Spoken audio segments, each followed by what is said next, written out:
Hello, everyone, and welcome to our online lecture series for genetics. We're here today to transition into our next section, moving away from some of the molecular features of DNA, RNA, gene expression, into hereditary genetics. But it's important to remember the tools that we have at our hands. So we already understand how DNA replicates, the different enzymes involved in this process, the different repair mechanisms.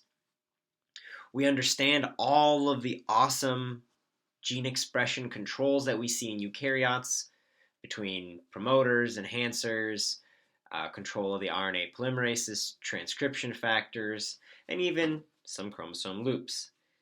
We've also visited topics about methylation, looking at the addition of certain chemical groups to nucleotides that can change expression patterns.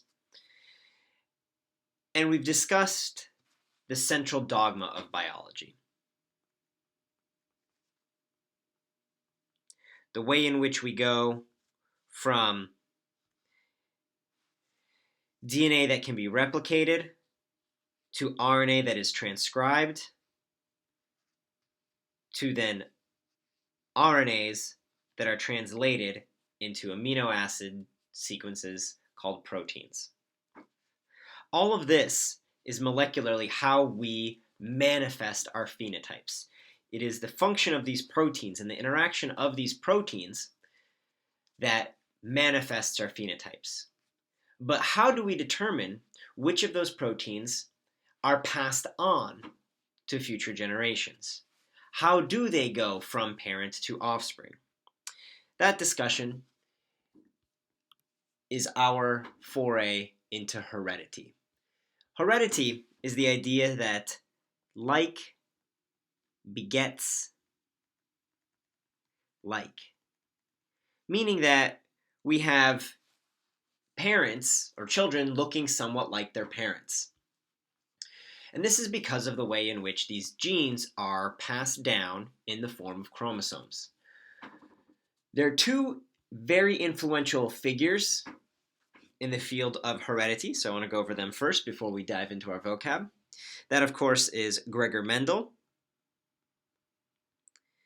the clergy member in Eastern Europe, who was a very, very lucky individual who happened to be working with genes on separate chromosomes that were whose phenotypes were determined by single genes. So his phenotypes had single gene players, meaning that it was really easy to track the segregation or the movement of these genes between parent and offspring. He called them particles rather than genes at the time, though, as DNA had not yet been discovered, but he did a good job figuring out what he could in terms of his Mendelian traits. As a reminder, Mendelian traits are those traits that are able to be, whose inheritance can be predicted by a Punnett square. When we get to traits that break Punnett squares, then we get into our non-Mendelian traits. And once we get into our non-Mendelian traits, we have to get to our other very important founder of hereditary genetics, and that is Ronald Fisher. Now, Fisher is known best as the founder of statistics. He is literally the dude who came up with statistics. Kind of crazy. He figured out non-Mendelian traits, and in so doing, figured out how to be able to predict them using statistical distributions. Things like the normal distribution.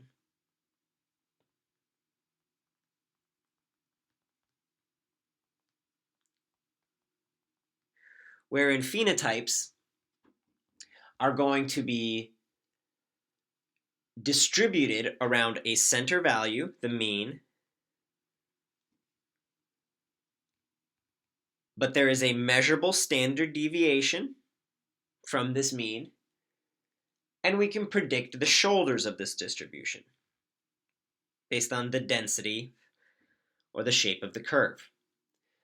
Now, Ronald Fisher's first trait that he looked at was height, something that was a multifactorial trait determined by continuous variation.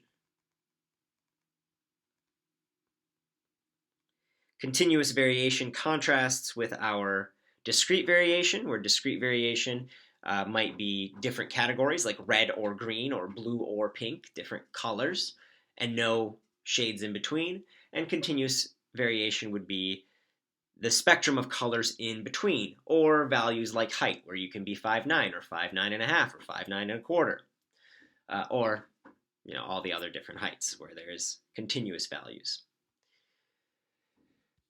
Now, in going over our vocabulary, I want to draw back to some of our diagrams looking at chromosomes and mitosis and meiosis, because a large portion of this lecture will be focusing on the processes of meiosis, because it is through the process of meiosis whereby you go from a diploid organism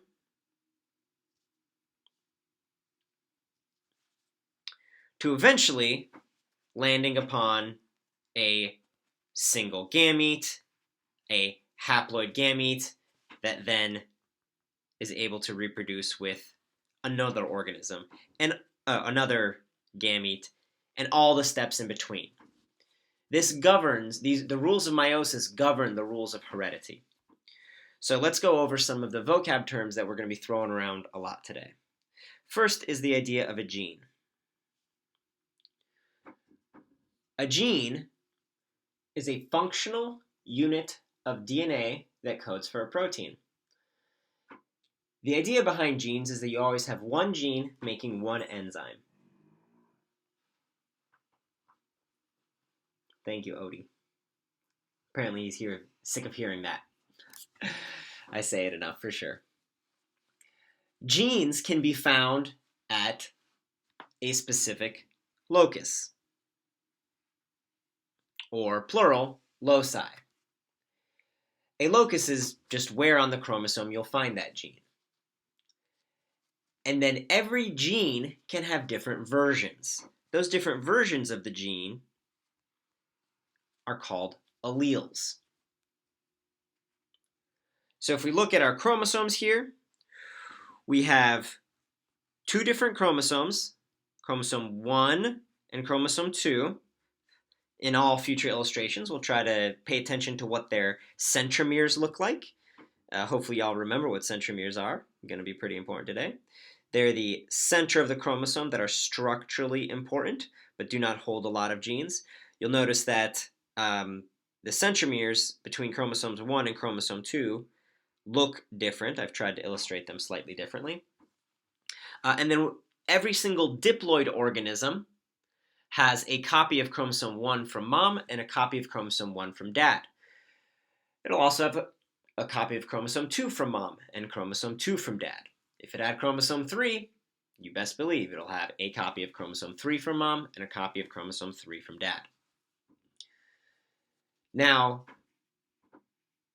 in terms of practical applications, we can see a gene, like Mendel did, where he was looking at a phenotype, like pea color, where peas can either be green or yellow.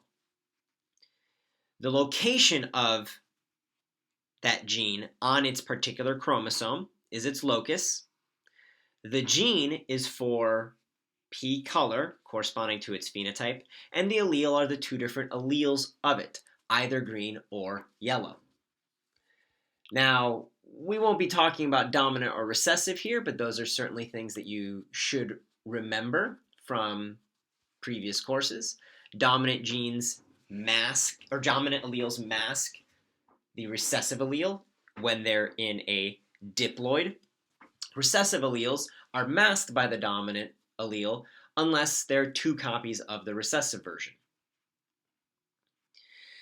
We, of course, can tie this information to our previous lectures by knowing that these genes found at their loci with their different allelic versions are stored as DNA, with that DNA being stored in bases A, T, G, and C, whose regulatory expression is controlled before they're translated into amino acids, ultimately those proteins. So it might be a little bit before we get into how we control that expression, or how how heredity ties into expression in incomplete penetrance. That will be actually one of the last topics that we talk about in this section. But I think that'll cover the vocabulary that you need in order to at least vaguely, at least comfortably go into the first material that we're covering in this lecture today. So how has modern genetics changed compared to the stuff that Mendel did?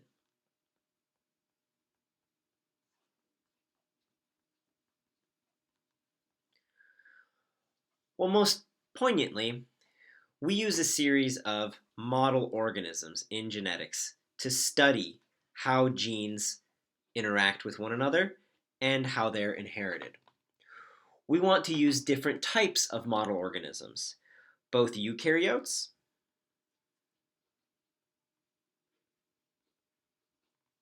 for which there are plenty of different models, like Arabidopsis thaliana for our plants, Drosophila melanogaster for our insects, and then a number of different mammal models, such as mice or humans, since lots and lots of genetics is done on human DNA.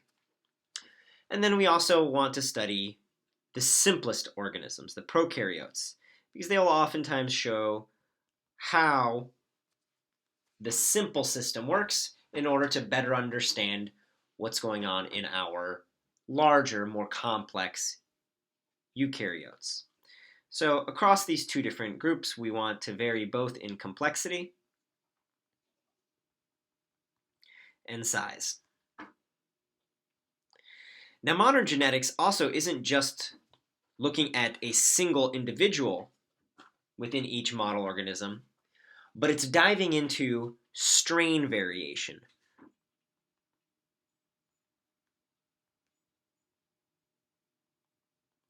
Meaning that we're looking at how each different individual of this species or population varies in our model organisms. This variation is going to manifest in the forms of single nucleotide polymorphisms, or SNPs.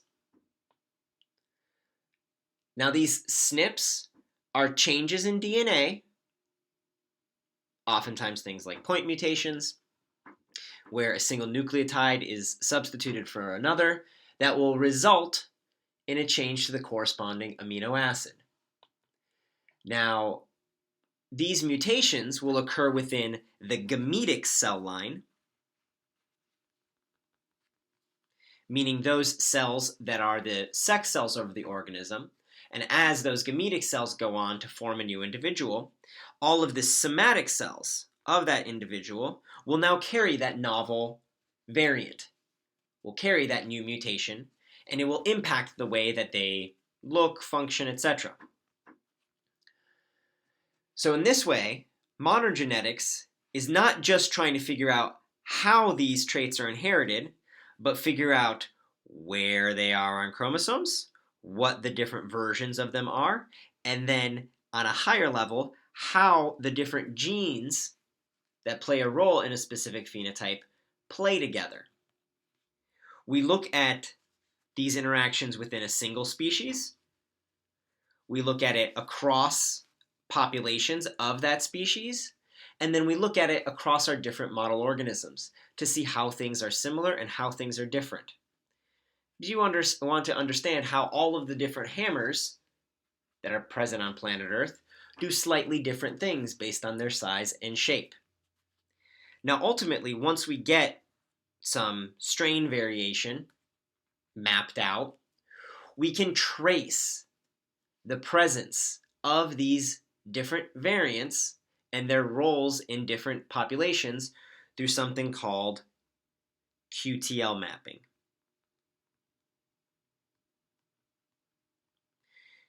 QTL mapping is quantitative trait loci mapping, which allows us to determine where genes are, where their locations are, relative to one another. And so QTL mapping allows us to use allelic diversity to determine the locus of a gene.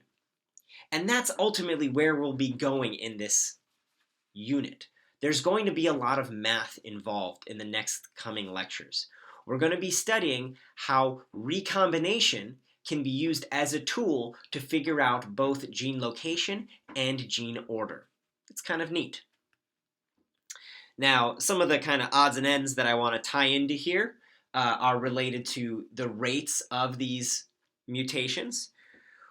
We've seen some interesting data coming out on sequencing fathers and their children, seeing that the older a father is, the more mutations, the number of mutations observed in their child increases. So there's a positive relationship between those two.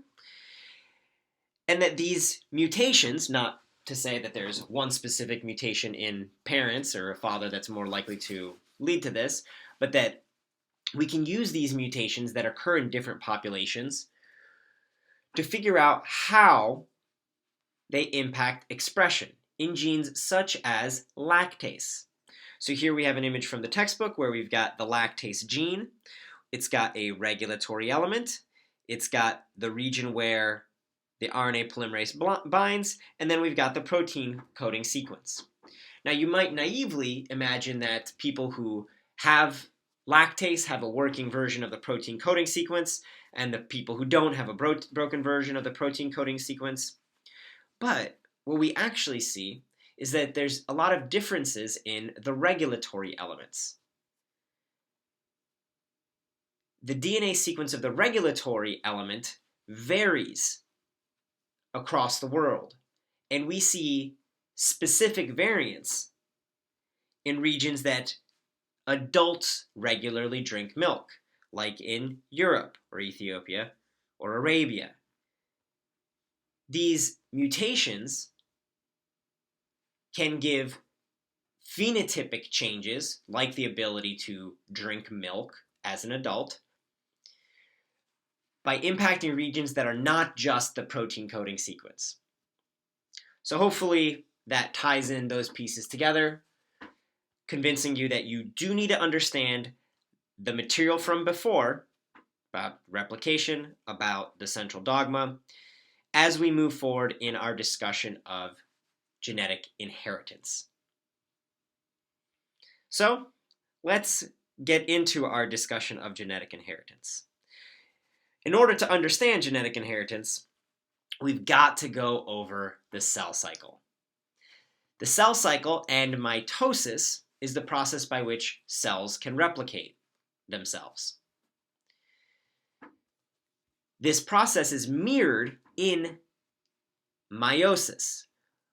But meiosis is going to add some layers to allow us to track how chromosomes separate into the gametes. So when we're talking about mitosis, we're talking about somatic cells. When we move to our meiosis, we are discussing gametic cells. So let's recap mitosis fairly quickly. The cell is going to begin in gap phase 1 or G1, where the cell is going to grow. Now in this cell, you'll notice that there is a nucleus.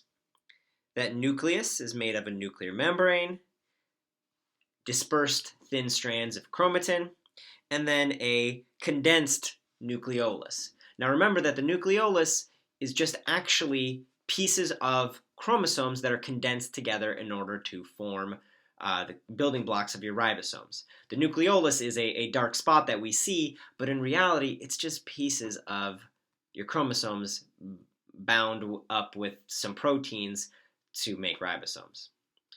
Now we're also going to see the centrosome in animal cells, defined by microtubules scattered out in a star-like pattern, and then those 2 perpendicular centrioles, those barrel-shaped things that are going to be governing the movement of spindle fibers in mitosis. Now, gap 1 phase, or growth 1 phase, is part of interphase, and interphase is going to be the same between meiotic cells or mitotic cells. After G1, we hit S phase, where the DNA in the cell is going to copy itself, and the centrosome is going to duplicate. So we go from 1 centrosome that was governing movement inside of the cell to now 2 of them, because we're going to eventually end up as 2 cells.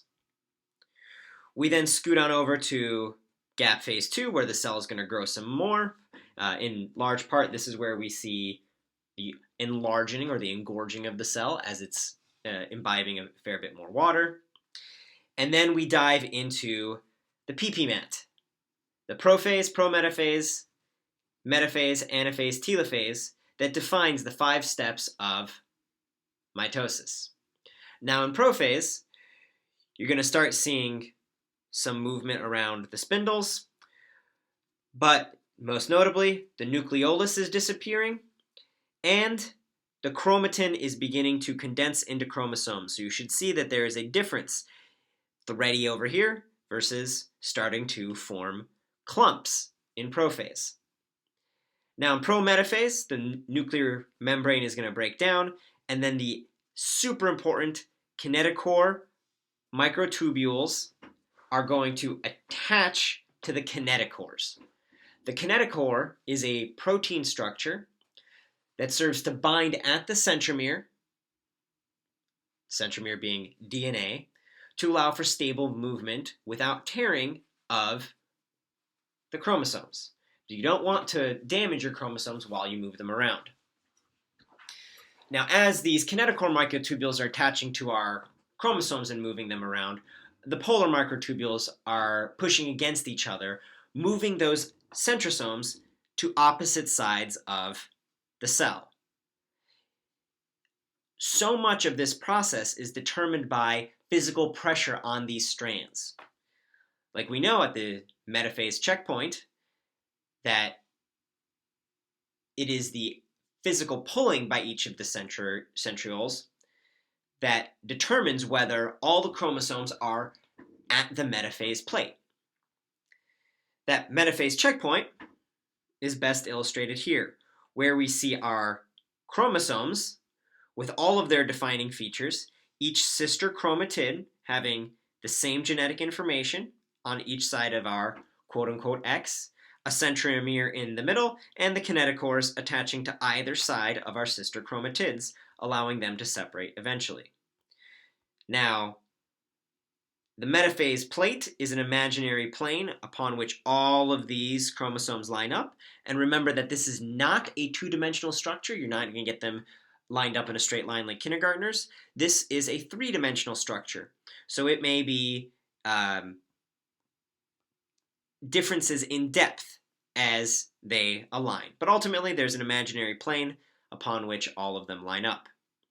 Now in anaphase, we see the chromosomes break down at their centromeres. There's a lot of things that go into breaking the separation between our sister chromatids.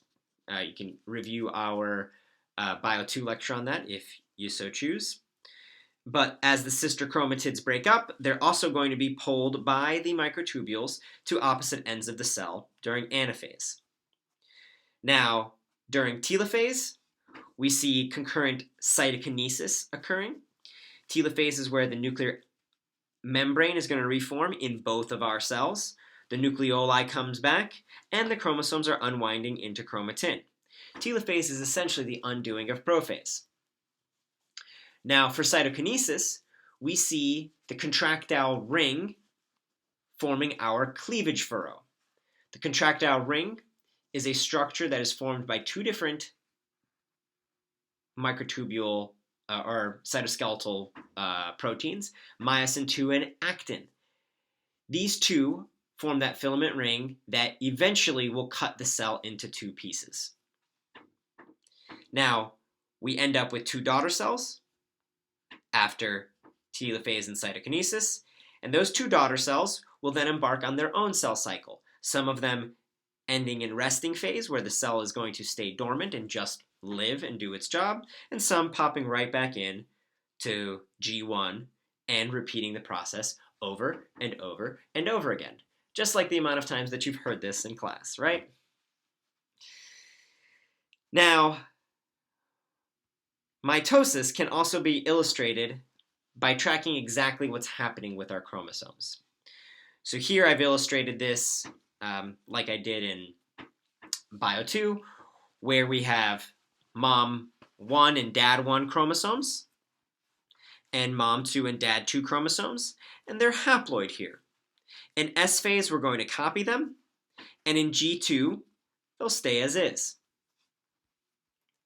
It's important to keep track of what's happening with these as we migrate through the cell cycle, because it's, again, ultimately going to be where those chromosomes land in terms of gametes that determines their inheritance. Now, all of these phases are similar, so we'll see that prophase, prometaphase, and metaphase all look the same, and then in anaphase, we actually get this separation of the two that allows us to create two daughter cells. So this is a recap of the cell cycle and mitosis, looking strictly at the chromosomes, because that's where we'll start in our discussion of meiosis. Now, in meiosis, you're still going to have interphase, as we expect, but you're going to be performing the PP-mat twice. Because if you go from a diploid cell to a duplicated diploid in S phase, and mitosis would take you from a duplicated diploid to a diploid cell, and we want to go from a diploid to a haploid in meiosis, we need to perform that process again. If we need to reduce our overall chromosome count from 4 pieces for 2 chromosomes to 2 pieces for 2 chromosomes, we're just going to have to divide again. And so meiosis goes through PP-mat twice. Hopefully you do remember this, but I'm going to add a little bit of information onto this process. We know that there are 2 very important laws in meiosis. The first is the law of segregation. And the second is the law of independent assortment.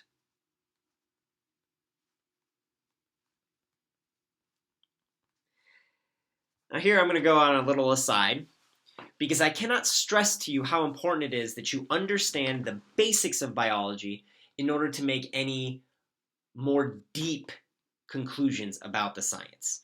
You can't go into discussing the inheritance of dog coat color without fundamentally understanding how the law of segregation and the law of independent assortment allow for variation to exist within the progeny. So please, please, please, I know you've heard this, maybe pause the lecture and try to explain it yourself, and then see how I do it after you're done. You should be able to have a fluency in these topics, ideally before you start this class, but most certainly afterwards. You're going to find that a lot of our biology classes are layering upon one another, and if your foundation's shaky, it's not going to be good for your career. So, the law of segregation states that rather than lining up chromosomes in such a way so that sister chromatids separate, you're going to line up chromosomes in such a way so that way homologous chromosomes separate. And you're going to get 2 sister chromatids going to each and every side.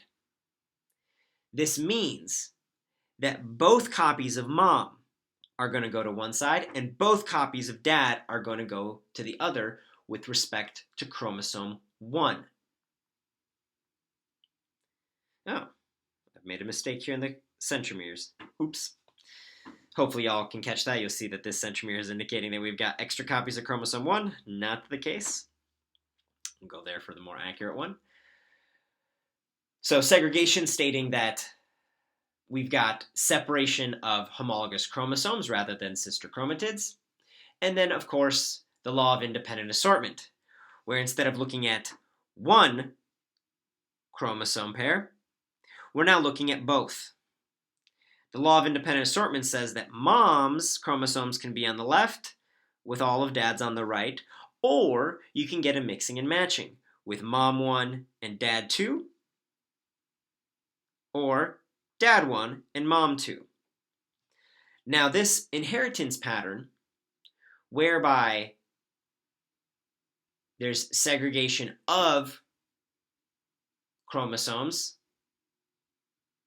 mom's one to one side, dad's one to the other, and independent assortment across chromosomes, whereby mom's 1 can be on the same side as mom's 2 or dad's 2, allows us to shuffle the genetics of the progeny. So here I have 4 different gametes created by either lining up all of mom's to one side and dad's on the other, or all of mom 1 paired with dad 2 and dad 1 paired with mom 2. Now this process goes through PPMET twice in a way that's illustrated here from Wikipedia. We again see prophase 1, chromosomes condense and the nuclear envelope is going to break down. Prophase 1 is where crossing over is going to occur. We're going to talk a fair bit more about the stages of prophase 1 in a moment here. So just keep in mind that this is where crossing over is going to be ending. In metaphase 1, we again see the chromosomes lined up along the metaphase plate, but rather than lining up 1 deep across the metaphase plate, we're now 2 deep, where you've got homologous chromosomes paired up. In anaphase 1, you're going to separate homologous chromosomes rather than sister chromatids. And then in telophase 1 and cytokinesis, you're going to separate into 2 separate cells with the cleavage furrow and myosin 2 and actin doing their thing. Once you get into these 2 separate cells, in meiosis, you're going to immediately start splitting into prophase 2. Now, prophase 2 won't have any recombination. We're done with that. That'll end in prophase 1, but you're still going to get new spindle forming around the chromosomes. You're going to get metaphase 2, wherein the chromosomes are lined up at that metaphase plate, and you see that there are different chromosomes lined up along the metaphase plate here. More of the red ones have ended up here, more of the blue ones have ended up down here. And then in anaphase, you're finally going to get those chromatids separating to opposite poles, resulting in your telophase 2 and cytokinesis with your 4 unique gametes, just like we illustrated here. So that's a quick recap of this process. If you need a little bit more of the details here, please go back and revisit our Bio 2 lecture on this topic. But we're going to move on to the important details surrounding recombination and wrap up the lecture with the discussion of what's actually happening in the details of prophase 1. So, looking at recombination. Fundamentally, it's kind of a simple thing. You are going to get pieces of a chromosome to swap sides with pieces of another chromosome for which they share genetic information.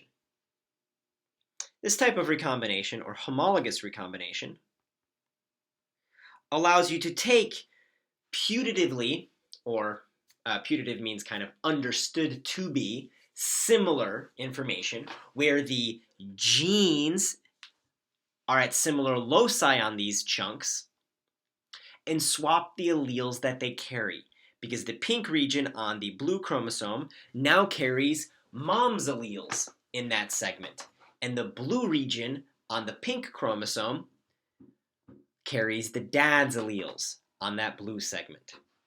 Now, homologous recombination is going to occur approximately once per chromosome arm per meiosis.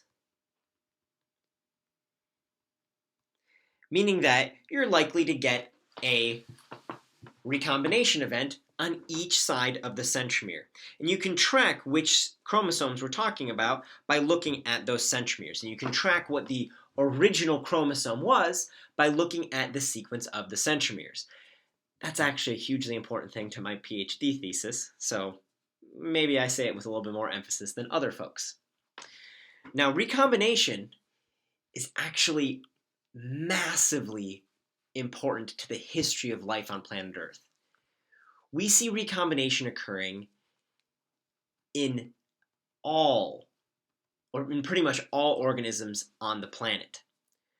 We have protists performing it, we have eukaryotes performing it, we have prokaryotes performing it. Heck, we even have viruses performing recombination. The fact that the mechanisms for recombination are similar across all of our eukaryotic organisms suggests that recombination evolved really early in the history of life on this planet, which is kind of neat to think about. Now, recombination itself has a number of different mechanisms, 4 of them in fact, but we're only going to be covering a couple of different ones, and therefore another lecture. I don't want to overwhelm us here in terms of drawing out these chromosomes, and believe you me, one of the things I'm least excited to do in this class is try to explain a double Holliday junction. It was a bane of my existence in graduate school, and it is not a simple thing, so we'll leave it for another day. But focusing more on kind of the basic physics of a recombination event, we know that there has to be a chiasmata or chiasma. Those of you who speak a little bit of Greek will recognize chi as the root here, chi being the Greek letter X.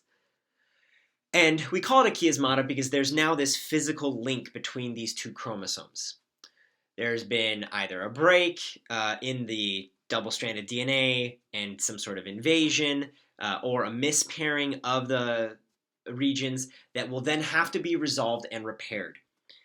This connection, the chiasmata, is going to occur after the binding of those two homologous chromosomes, known as synapsis. So we're seeing synapsis occurring, meaning that those chromosomes are pairing up because they are chemically similar. And then it is during that synapsis that recombination can occur. Now, looking at the timeline of meiosis, we see that the recombination window therefore goes from DNA replicating, where you have both copies of the chromosomes, to G2, where the cells are hanging out, all the way to prophase 1, before they're completely wound up, paired up with their other pairs, and then getting ready to move. So you're not going to be wanting to perform recombination just at the very end of, just at the start of metaphase. You're going to want to get that all wrapped up and get things moving along. This recombination event that begins after synapsis is started by the synaptoamino complex.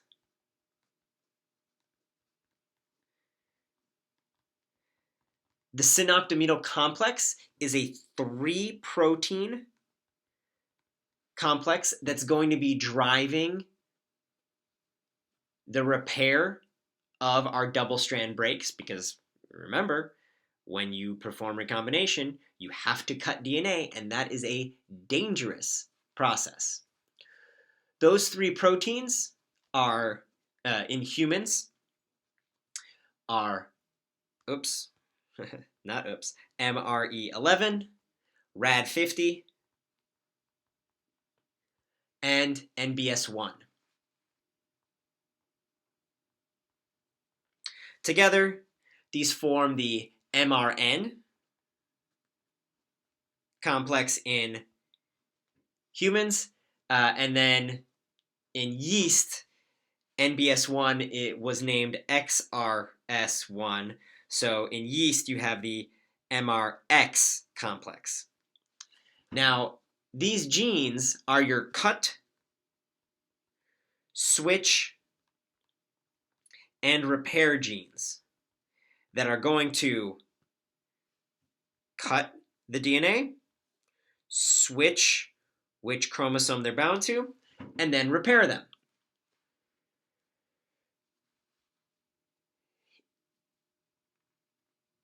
So many different organisms on the planet have this MRN, MRX complex present within them because of the ancestry of this very important process.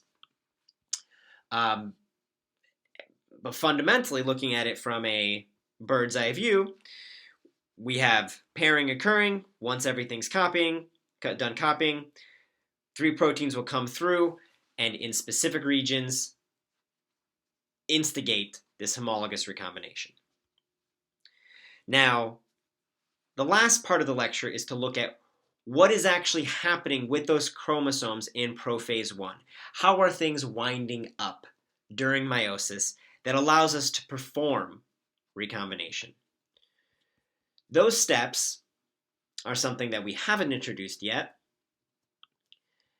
and are known as the leptotene stage, the zygotene stage, the pachytene stage, and the diplotene stage of prophase. So let's go through these one at a time. The leptotene stage, lepto meaning thin strands, as illustrated from this image on Wikipedia. We see some double-strand break initiation occurring, so there might be some of those, oops, that's a little hard to see. Let's grab a different color here. There might be some of those features that will encourage recombination and repair mechanisms later on in the zygotene and pachytene. But the leptotene is when the chromosomes are starting to wind up and recombination is occurring. We call this the thin strand phase because the chromatin is visible, but it's only visible in very thin strands. It's going to thicken as you incorporate more and more features to it. You'll notice that this looks thin to our eye simply because things are more dispersed, more spread out. They're not yet completely connected together like we'll see in the zygotene or absolutely smashed together in the pachytene, where chromosomes are incredibly visible. If you've taken pictures of chromosomes before, if you've seen fluorescent in situ hybridization, you're oftentimes looking at pachytene chromosomes. Actually, I should have thrown an image of a pachytene chromosome at the end of this lecture, so I'll do that in a sec. From the leptotene stage, we go to the zygotene. The zygotene phase, I like to call it the bouquet phase. I don't actually know how to spell bouquet, but I'm going to go with that. The bouquet phase. Because in this phase, all the telomeres line up on one side of the nucleus.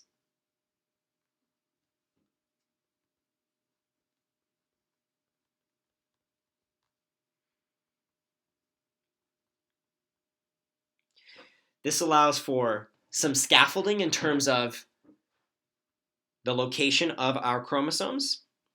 It basically has them all line up their telomeres here, and then the rest of the chromosomes are threading out like this, meaning that if you take a picture of the DNA at this step, it's going to look kind of like a bouquet of flowers. And during this zygotene, some point about halfway through, we're going to start to see those synaptomenal complexes forming.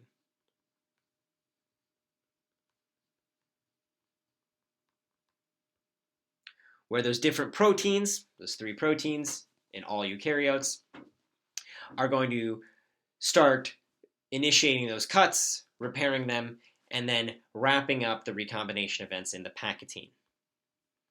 Now, as I mentioned, let's make a little bit of room here. As I mentioned before, in the Pachytene.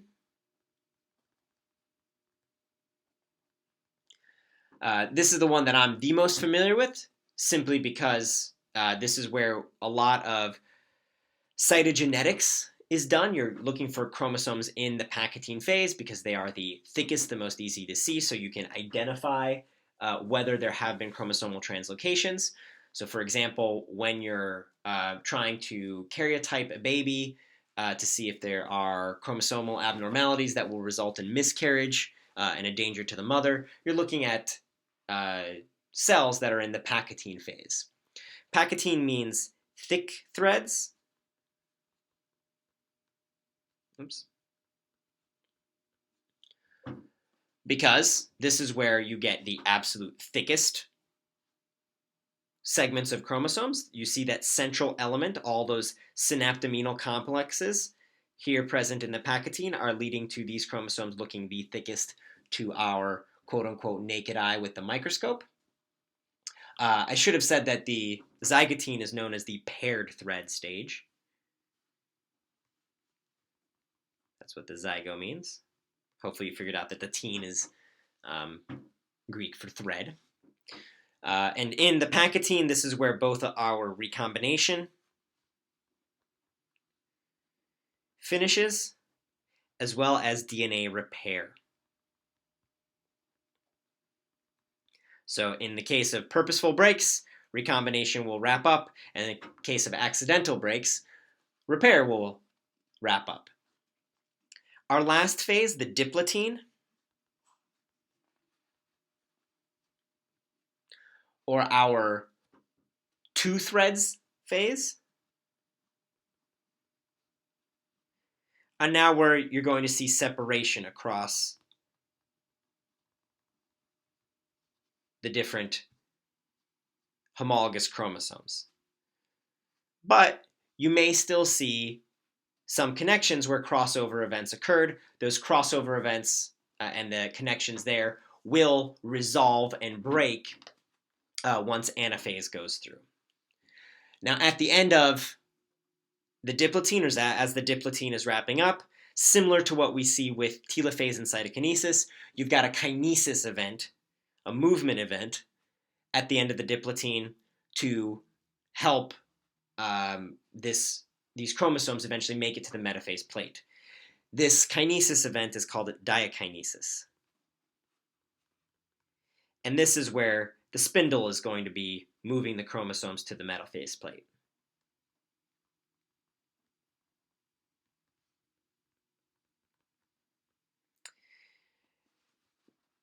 And that will do for our recap of mitosis, meiosis, as well as our connection of heredity to our previous instructional components.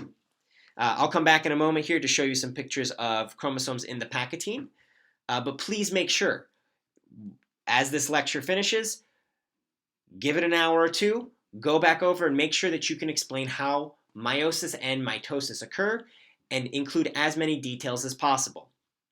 It's highly likely that if you want to be interviewing for any grad school, you will be asked this question, particularly if you're going into the world of genetics. And it will be incredibly important for you, whether you want to go to grad school or not, if you're finding a career in biology, because whether we're talking about medicine, where viral recombination is going to be super duper important. After all, there's been some cool research showing that the COVID-19, the original strain, was a result of a recombination event in the coronavirus of pangolins that caused them to have better binding to the ACE2 receptor of humans. Holy crap. So recombination may be at the root of the COVID-19 pandemic, as well as recombination being central to a lot of our vaccine research, as well as some of the processes that we'll be doing in this class. So please make sure that you can go over it, and I'll see you in a sec for a little look at what chromosomes in the Pachytene look like. So as promised, here we are with a scientific paper. I'm going to try to incorporate as much real papers as I can into the class. So here's one of my publications Parallel altitudinal declines reveal trends in adaptive evolution of genome size in ZMAs. Lots of PopGen here. Hopefully some cool graphs, some cool trends. But really the piece that we're after here are our chromosomes. So here we see Mays's 10 pairs of chromosomes, 1, 2, 3, 4, 5, 6, 7, 8, 9, and 10. And then we see each copy. 1 and 2. Don't know which one's mom, don't know which one's dad unless we figure out which of them have these particular fluorescent probes. You can see that there is a white probe present here, but not a white probe present there. So you could figure out which derived from the parents if you knew which one had this white repetitive region.